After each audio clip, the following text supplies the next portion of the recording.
Hi kids, and welcome to Disney Animation Reviews. I'm Josiah Melky, and today we are out of the Disney Renaissance era and starting what most would call the second dark age of Disney feature animation. Luckily, it starts off on a bit of a bright spot. Today we're talking about Disney's 38th animated feature film, Fantasia 2000. It represented a couple of firsts for Disney feature animation. First of all, it was the first animated Disney feature film, as far as my records go, to be released in IMAX theaters. Second of all, it was Disney's first animated theatrical sequel in nearly a decade since The Rescuers Down Under. Toy Story 2 had come out shortly before then, but that was Pixar, not Disney feature animation. It was the first Disney package film in the canon in over 20 years since The Many Adventures of Winnie the Pooh, and it gave the Disney studio a chance to continue what Walt had been wanting to do since the original Fantasia. Fantasia, if you know the story, Fantasia was Walt Disney's third animated feature film, released in 1940, and was unlike anything the world had ever seen. Walt's original vision was that it would continue to evolve, and that it would be released every couple years or so, with new segments to replace old ones, so you'd never see the same film twice. The idea fell by the wayside when the Fantasia originally didn't do so good at the box office and got mixed critical reception.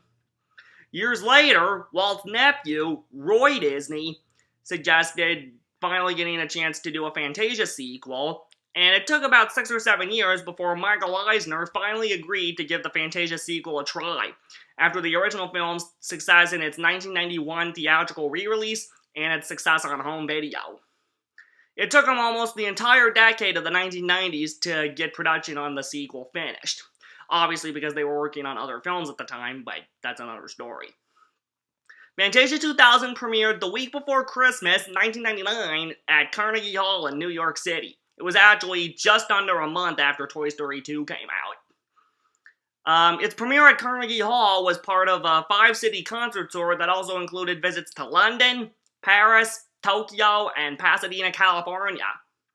Afterwards, Fantasia 2000, for the first 4 months of 2000, was released exclusively to IMAX theaters, and then had its wide release in the summer of 2000. Unfortunately, like Fantasia before it in its initial run, Fantasia 2000 didn't do so good at the box office, but it did get pretty good reviews. But it's one of my favorites, actually. In fact, I'm one of those few people that actually prefers the sequel over the original. Some say, yeah, the sequel isn't artistically styled or as musically intelligent as the original, but growing up, I actually saw Fantasia 2000 first when I was a kid, and then years later I watched the original Fantasia, and I felt it was too long and tiresome at 2 hours, whereas Fantasia 2000 is easier to follow at just 75 minutes. So here are my thoughts on Fantasia 2000. First off, the Disney studio decided they needed live-action interstitial segments to move from one segment to the next. Rather than have just one host, though, like they had Deems Taylor on the first movie, Fantasia 2000 had a number of hosts. I'll mention them as we go along. The first segment we get, after a few shots where we get to see old clips from the original Fantasia, and then we get to see the orchestra gathering together for the concert, the first piece is the first movement of Beethoven's Fifth, where abstract butterflies, a bunch of colored triangles, live in peace and harmony, but then get interrupted by black triangles representing bats. The butterflies are basically the example of light, and the bats represent dark. Obviously, light prevails. After that segment, we are welcomed to Fantasia 2000 and told the history of Fantasia as a continuing legacy by comedian Steve Martin. He then turns things over to violinist Itzhak Perlman, who introduces the next segment, O Torino Respighi's Pines of Rome.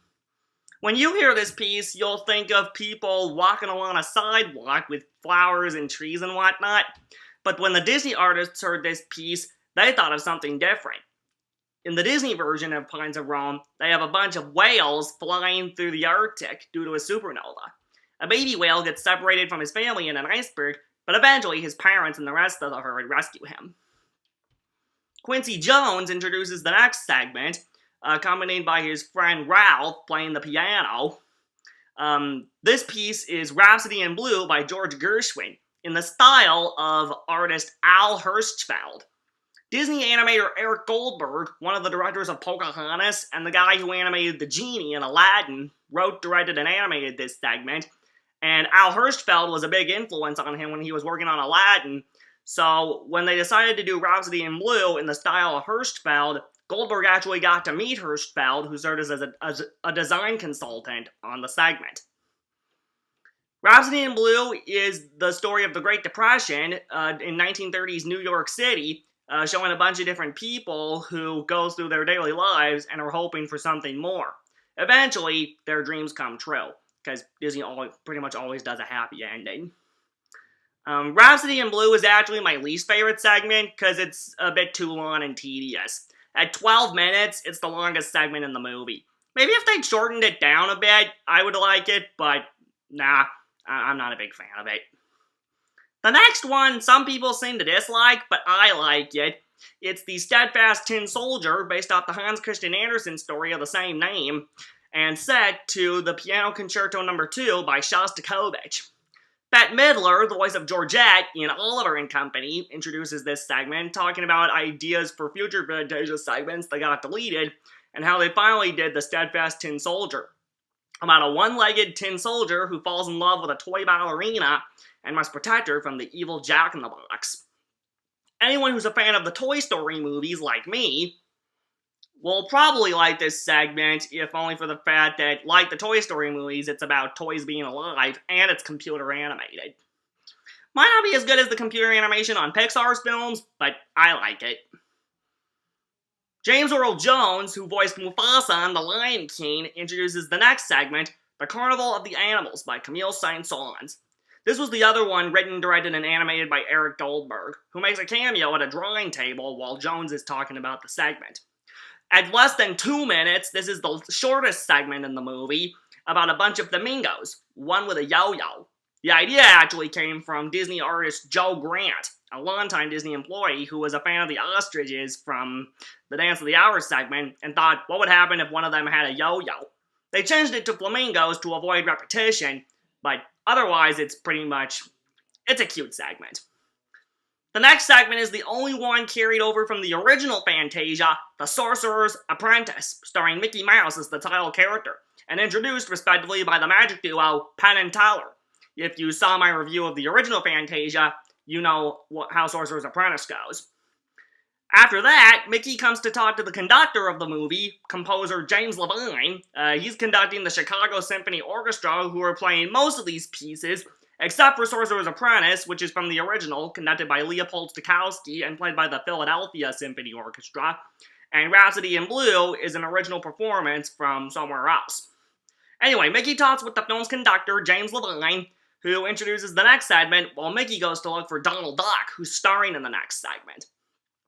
The next segment is Sir Edward Elgar's Pomp and Circumstance. When we hear that music, we think of graduation. Actually, Elgar envisioned it for several solemn events. The original idea was to have a bunch of Disney heroes and villains at, like, a wedding, and to present their newborn children at the end. Ultimately, the Disney artists felt like they were disrespecting their characters in this way, so instead, they have Donald Duck helping Noah get all the animals on board the Ark. And we see how he nearly loses and reunites with his girlfriend, Daisy, in the process. The final segment is Stravinsky's The Firebird Suite, introduced by Angela Lansbury, the voice of Mrs. Potts in Beauty and the Beast. This is a story of life, death, and renewal, about how a spring sprite brings life to the forest, but then accidentally awakens the Firebird who destroys it. Eventually, though, the sprite is revived and helps bring the forest back to life. All in all, the segments range from really good to fairly okay. If I was ranking the segments by personal preference, it would obviously be Sorcerer's Apprentice at number 1, followed by Pomp and Circumstance at number 2, probably the Firebird at number 3, the Steadfast Tin Soldier number 4,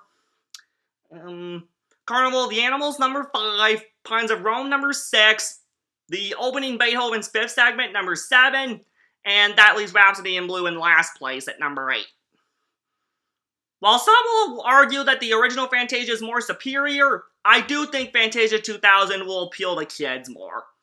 So maybe watch the original Fantasia with them in pieces, and then watch Fantasia 2000 with it all by itself together. I think the kids will like it. You might too. Fantasia 2000's latest home video release was its Blu-ray and DVD debut, or Blu-ray debut anyway, in a 2-movie collection with the original Fantasia in fall of 2010 to celebrate the 70th anniversary of Fantasia, and most likely the 10th anniversary of Fantasia 2000, even though it's not listed on the box. Fantasia 2000's bonus features are audio commentaries carried over from the original 2000 DVD, along with a new feature called Musicana, where they talk about deleted ideas for future Fantasia segments, a behind-the-scenes look comparing and contrasting the works of Walt Disney and artist Salvador Dali, and a 2003 short film in the style of Salvador Dali called Destino.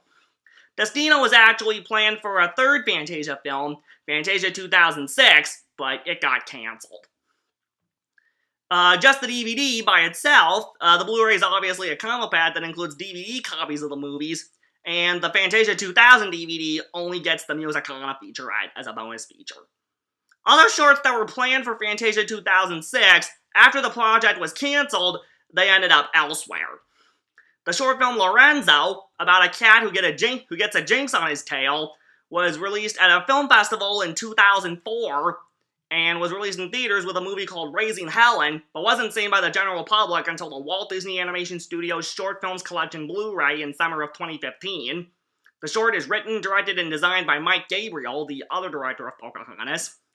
One by One, from the creators of The Lion King, was a bonus feature on the 2004 special edition DVD release of The Lion King 2 Simba's Pride, and The Little Match Girl, based off the Hans Christian Andersen story, like Little Mermaid and Steadfast Tin Soldier, directed by Roger Allers and produced by Don Hahn from The Lion King, was a bonus feature on the 2006 Platinum Edition DVD release of The Little Mermaid.